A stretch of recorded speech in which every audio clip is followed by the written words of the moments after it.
ചക്രം. കടൽ അതിൻ്റെ ശക്തിയും അശക്തിയും തിരമാലകളുടെ രൂപത്തിൽ ആവർത്തിച്ചുകൊണ്ടിരിക്കുന്നു. ഓരോ തിരമാലക്കൊപ്പവും തങ്ങൾ പ്രതീക്ഷിക്കുന്നത് തീരത്തടിയുമെന്ന് പ്രതീക്ഷിച്ച് അവർ ഇന്നും കടപ്പുറത്ത് നോക്കിയിരിക്കുകയാണ്, മിനിയും ആൻസനും. അസ്തമയ സൂര്യനെ വകവയ്ക്കാതെ കുട്ടികൾ എറിഞ്ഞുകൊടുക്കുന്ന ഓരോ സാധനങ്ങളും കടൽ അധികം വൈകാതെ തന്നെ തിരികെ എത്തിച്ചു കൊടുക്കുന്നു. പക്ഷേ 2 ആഴ്ചയിലധികമായി തങ്ങൾ കാത്തിരിക്കുന്നത് മാത്രം തിരികെ തരുന്നില്ല കടൽ. ആൻസന്റെയും മിനിയുടെയും ഏകമകൻ 20 വയസ്സുകാരൻ ജിജോ കൂട്ടുകാരനുമായി ഇതേ കടലിൽ ഇതേ തീരത്ത് കുളിക്കാനിറങ്ങിയതാണ്. മുന്നറിയിപ്പുകൾ അവഗണിച്ച് കടലിന്റെ അഗാധങ്ങളിലേക്ക് ഇറങ്ങിച്ചെന്നവരെ കടൽ പുണർന്നു. ജിജോയുടെ സുഹൃത്തും സഹപാഠിയുമായ എഞ്ചിനീയർ വിദ്യാർത്ഥിയെ കടലും മത്സ്യത്തൊഴിലാളികളും കൂടി തിരികെ കൊടുത്തു. പക്ഷേ ജിജോ മാത്രം തിരികെ വന്നില്ല, കടൽ തിരികെ കൊടുത്തില്ല. സാധ്യമായ അന്വേഷണങ്ങൾ സർക്കാർ സംവിധാനങ്ങളും നാട്ടുകാരും മുങ്ങൽ വിദഗ്ധരുമൊക്കെ ചേർന്ന് നടത്തിയെങ്കിലും കേട്ടറിവുകളുടെയും നാട്ടറിവുകളുടെയും അടിസ്ഥാനത്തിലുള്ള കണക്കുകൾ പ്രകാരമുള്ള ദിവസങ്ങൾ കഴിഞ്ഞിട്ടും ജിജോ മാത്രം തിരികെ വന്നില്ല. അവനെ കടൽ തന്നോട് ചേർത്ത് പിടിച്ചു, ഒളിപ്പിച്ചു വെച്ചു.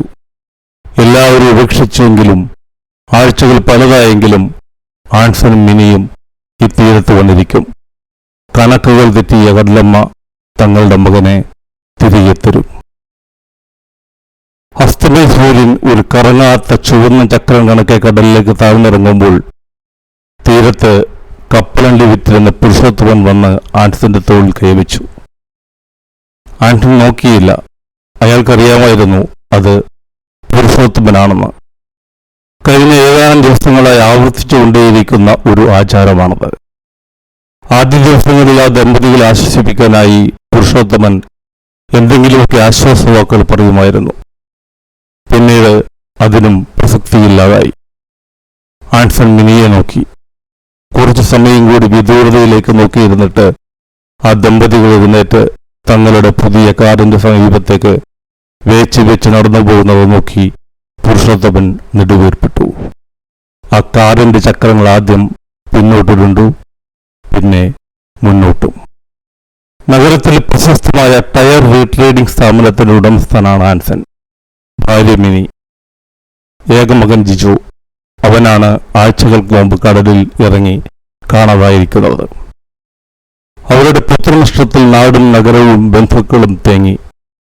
കാലചക്രം അവരുടെ ദുഃഖത്തിന്റെ ആഴവും കുറക്കട്ടെ എന്ന നിസ്സഹായതയിൽ ബന്ധുക്കളും സുഹൃത്തുക്കളും അഭയം കണ്ടെത്തിയപ്പോഴും അവർ മകനെ തേടി ആ കടൽ തീരത്ത് വന്നുകൊണ്ടേയിരുന്നു. റീട്രേഡിംഗ് കാലചക്രത്തിന്റെ ഉരുളലിന്റെ വ്യത്യാസത്തിൽ വന്ന മാറ്റങ്ങൾ ഉൾക്കൊണ്ടുകൊണ്ട് പുതുപുത്തൻ ടയറുകൾ കൈമാറിക്കൊടുത്തുവെങ്കിലും വലിയ വാഹനങ്ങളുടെ ടയറുകളിൽ മാത്രം അവശേഷിച്ചുവെങ്കിലും കാലത്തിന്റെ ഒഴുക്കനുസരിച്ച് ടയർ കടയായി രൂപാന്തരപ്പെടുകയും അതിൽ നിന്ന് പുതിയ ചക്രങ്ങളും അപൂർവം പഴകിയ ചക്രങ്ങളും പുതിയ ജോലിക്കാരുടെ സഹായത്തോടെ നഗരത്തിന്റെ വീഥികളുമായി ഏറ്റുമുട്ടാൻ ജന്മമെടുക്കുകയും ചെയ്തുകൊണ്ടിരുന്നു. വീട്ടിലെത്തുമ്പോൾ ജിജോയുടെ മുറിയിൽ അവരുടെ 20ാം പിറന്നാൾ ആഘോഷത്തിന്റെ അവശിഷ്ടങ്ങൾ ചിതറിക്കിടന്നത് ആൻസന്റെ ശ്രദ്ധയിൽപ്പെട്ടു. ആ കാഴ്ച എല്ലാ ദിവസവും ആവർത്തിക്കുന്നതാണെങ്കിലും ഇന്നലയാളെ പിന്നോട്ട് പിടിച്ചു ഭരിച്ചു. നിയന്ത്രിക്കാനാവാത്ത വാഹനത്തിലേറി ഓർമ്മകൾ പിന്നോട്ട് ചലിക്കുന്നു. അത് ഏതാണ്ട് 20-ൽ പരം വർഷങ്ങൾക്ക് പിന്നോട്ട്. ഏക സഹോദരി മെറ്റില്ലയുടെ 20ാം പിറന്നാൾ. ടയർ റീട്രേഡിംഗ് സ്ഥാപനത്തിന്റെ പഴയ കെട്ടിടം, അതിനകത്തുള്ള ചെറിയ മുറി, ആ മുറിക്ക് മുകളിലെ കൊളുത്തിൽ നിന്നും തൂങ്ങിക്കിടക്കുന്ന ഒരു കയറിന്റെ ഇങ്ങേയറ്റത്ത് സുധീർ വിശ്വസ്തനായിരുന്നു. തെക്കൻ തിരുവിതാംകൂറുകാരൻ. പ്രീഡിഗ്രി തോറ്റ് വീട്ടിൽ പണിയൊന്നുമില്ലാതെ നിന്നിരുന്ന അവൻ ഒരകന്ന ബന്ധുവഴിയാണ് തങ്ങളുടെ സ്ഥാപനത്തിൽ ജോലിക്കാരനായി എത്തിയത്. കുഴപ്പക്കാരനല്ലെന്ന് മനസ്സിലാക്കിയപ്പോൾ അപ്പന്റെ സമ്മതത്തോടെ തന്നെ ജോലി സ്ഥലത്ത് താമസിക്കാൻ അനുവാദം കൊടുത്തു. മാസത്തിൽ ഒരിക്കലെങ്കിലും വീട്ടിൽ പോകും. ഏൽപ്പിച്ചിരിക്കുന്ന ജോലി കൃത്യമായി ചെയ്യും. കൊടുക്കുന്ന കൂലി കൊണ്ടവൻ സംതൃപ്തൻ.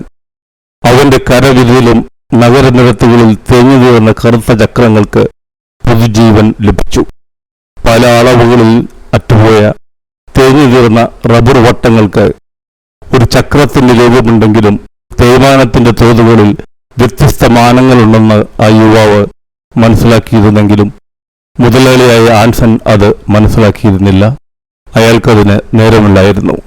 ഏതായാലും ജോലിയിലും സാഹചര്യങ്ങളിലും സുധീർ ഏറെ സംതൃപ്തനായിരുന്നു. പക്ഷേ ആ സംതൃപ്തി അധികനാൾ നീണ്ടുനിന്നില്ല. മെറ്റിൽഡയും സുധീറും അതിരുവിട്ട് പെരുമാറുന്നത് പോലെ ആൻസണ് തോന്നി. കുറച്ചുനാൾ നിരീക്ഷിച്ചു. സംശയം ശരിയാണ്, ഇത് ശരിയാവില്ല. ആൻസൺ അപ്പനെപ്പോലും അറിയിക്കാതെ അവനെ തിരികെ നാട്ടിലേക്ക് അയച്ചു. പക്ഷെ അവനെ ബോധപൂർവം പറഞ്ഞയച്ചതാണെന്ന് മെറ്റില്ല തിരിച്ചറിഞ്ഞു. അവളുടെ ഇടതുകൈയിലെ ഞരമ്പുകൾ മുറിഞ്ഞു. ആശുപത്രിയിൽ വെച്ച് ആൻസൺ എന്ന ആങ്ങളയോട് അവൾ തർപ്പിച്ചു പറഞ്ഞു, തനിക്കൊരു വിവാഹമുണ്ടെങ്കിൽ അത് സുധീറുമായി മാത്രം. ദുരഭിമാനത്താൽ വീർപൂട്ടിയ ആൻസൺ പൊട്ടിത്തെറിക്കാതെ സഹോദരിയെ ആശ്വസിപ്പിച്ചു. സുധീറിനെ തിരികെ പിടിച്ചു. മെറ്റിൽഡയുമായുള്ള ജീവിതത്തിലേക്കല്ല, തൻ്റെ സ്വന്തം സ്ഥാപനത്തിൽ തയ്യാറാക്കിയ കൊലക്കയറിൻ്റെ അറ്റത്തേക്ക്. പക്ഷേ തൂങ്ങിക്കിടന്ന് പിടയുന്ന സുധീറിനെ അവിചാരിതമായി കാണാൻ വീട്ടുജോലിക്കാരിയായ മിനിക്ക് സാഹചര്യമുണ്ടാക്കി കൊടുത്തു. 20ാം പിറന്നാൾ ആഘോഷിക്കുന്ന സഹോദരിക്ക് നല്ലൊരു സമ്മാനം വാങ്ങിക്കൊണ്ട് വരണമെന്നത് ആൻസനെ ഓർമ്മിപ്പിക്കാൻ വീട്ടുജോലിക്കാരി മിനിയെ പറഞ്ഞു വിട്ട ആൻസന്റെ അമ്മ. സുധീറിന്റെ ആത്മഹത്യ ഒരു സാധാരണ വാർത്തയായി നാടെങ്ങും പരന്നു. നിയമത്തിന്റെ കെട്ടിപ്പടുത്തങ്ങളെ ഒഴിവാക്കുന്നതോടൊപ്പം ആൻസന്റെ പോക്കറ്റിൽ നിന്നും പണക്കെട്ടുകൾ മിനിയുടെ സമ്പാദ്യത്തിലേക്കും പറന്നു. കുറച്ചുനാൾ ദുഃഖിച്ചിരുന്ന മെറ്റിൽഡയ്ക്ക് നല്ലൊരു ബന്ധം കണ്ടുപിടിച്ച് ആൻസൺ ആങ്ങളയുടെ കടമ നിർവഹിച്ചു. ചില നിശബ്ദതകൾ ജീവിതത്തിന്റെ വലിയ ചില ദ്വാരങ്ങൾ അടയ്ക്കുമെന്ന ആൻസന്റെ പ്രചോദനവാക്യങ്ങൾ ആശ്രയിച്ച് മെറ്റിൽഡ നിശബ്ദത ഭരിച്ചു. പക്ഷേ മിനിയിലേക്ക് പറക്കുന്ന നോട്ടുകെട്ടുകൾ അവനെ അസ്വസ്ഥനാക്കി. അവസാനം അപ്പന്റെയും അമ്മയുടെയും കാലശേഷം എല്ലാ ദുരാഭിമാനങ്ങളും മാറ്റിവെച്ച് മിനിയെ അവൻ ഭാര്യയാക്കി ജീവിതത്തിന്റെ പഴുതുകൾ അടച്ചു. 20 വർഷങ്ങൾക്ക് മുമ്പ് തെക്കൻ തിരുവിതാംകൂറുകാരായ മാതാപിതാക്കൾക്ക് നിർജീവമായ ഒരു ശരീരം കായലിന്റെയും കടലിന്റെയും നാട്ടിൽ നിന്ന് കിട്ടി. കായലും കടലുമുള്ള നാട്ടിലെ മാതാപിതാക്കൾക്ക് അങ്ങനെ അവകാശപ്പെട്ട ഒരു ശരീരം ഇന്ന് വരെ കിട്ടിയിട്ടില്ല. അവർ കാത്തിരിക്കുകയാണ് കടലമ്മ കനിയുവാൻ.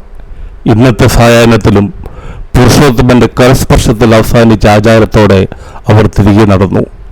അപ്പോൾ അവർക്ക് മുന്നേ കടന്നുപോയ ആഡംബരക്കാരന്റെ തേഞ്ഞുപോകാത്ത പുതിയ ചക്രത്തിന് മുകളിലെ ഗ്ലാസ് അടച്ചുകൊണ്ട് മെറ്റിൽഡ സഹോദരന്റെയും നാത്തൂന്റെയും ശ്രദ്ധയിൽപ്പെടാതെ മുന്നോട്ട് നീങ്ങാൻ ഭർത്താവിന് നിർദ്ദേശം നൽകി. ചക്രങ്ങൾ തിരിയുകയാണ്. കാലക്രമമനുസരിച്ച് ചിലത് കാലം തെറ്റിച്ചു. പണ്ട് സുധീർ കണ്ടെത്തിയതുപോലെ തന്നെ.